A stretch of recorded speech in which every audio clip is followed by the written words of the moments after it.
For most of human history, work meant hands. It meant muscle straining against earth, thread passing through fingers, sweat earned minute by minute. And then, quietly at first, something changed.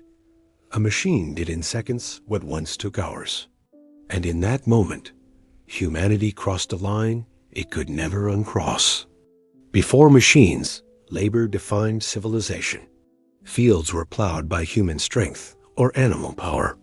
Cloth was woven slowly, patiently, in homes and small workshops. Every object carried the time of its maker within it. By the late Middle Ages, Europe and parts of Asia had developed complex labor systems built on guilds, apprenticeships, and generational skills. A weaver was not just a worker, but a master of a craft passed down over centuries. Productivity was limited by the human body, and that limit was accepted as natural. But population growth, expanding trade routes, and rising demand began to strain these systems. Merchants wanted more goods, faster. Kingdoms wanted more weapons. Cities needed food, clothing, and tools at unprecedented scale. The question was no longer how skilled are our hands, but how much faster can we work? The first machines that replaced human labor were not dramatic. They didn't arrive with smoke and thunder. They crept in as improvements. Watermills were among the earliest. By harnessing rivers, mill wheels replaced dozens of laborers grinding grain by hand. One mill could do the work of an entire village. To those who owned them, they were miracles. To those displaced, they were warnings. Then came mechanized looms. For centuries, weaving had been slow, skilled work. A single piece of cloth could take weeks. In the 18th century, inventions like the flying shuttle allowed one weaver to do the work of several.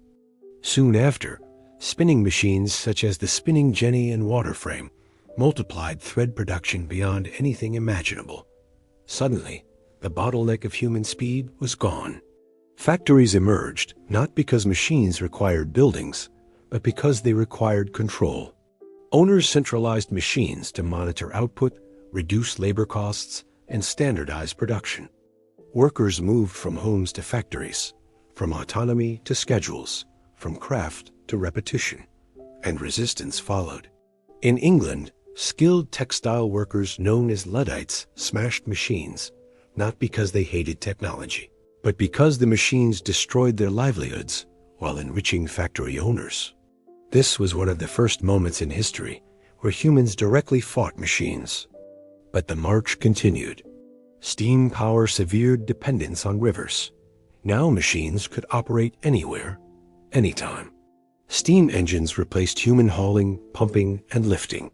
Mines grew deeper. Factories grew larger. Output exploded. Agriculture followed. Mechanical seed drills, threshers, and reapers reduced the need for farm laborers. Where dozens once worked, a handful now sufficed. Rural populations flooded cities, reshaping society itself. Even time became mechanized. Factory clocks dictated life. Productivity was measured, optimized, enforced. Human labor was no longer about skill. It was about keeping pace with machines. These early machines did more than replace labor. They redefined it.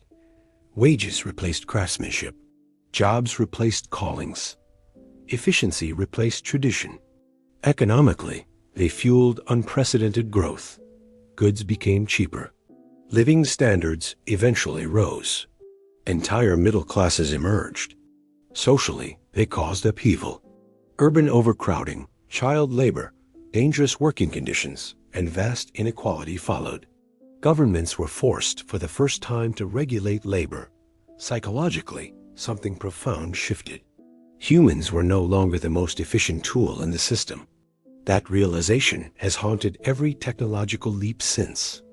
Today we talk about automation, AI, and the future of work as if they are new fears. But the first machines already asked these questions centuries ago. What is human value when machines outperform us? Is progress worth displacement? Can society adapt faster than technology evolves? History shows that we always adapt, but never without cost. The first machines that replaced human labor did not end work. They transformed it. And in doing so, they set humanity on a path still unfolding today. The question is no longer whether machines will replace us, but how we choose to live alongside them.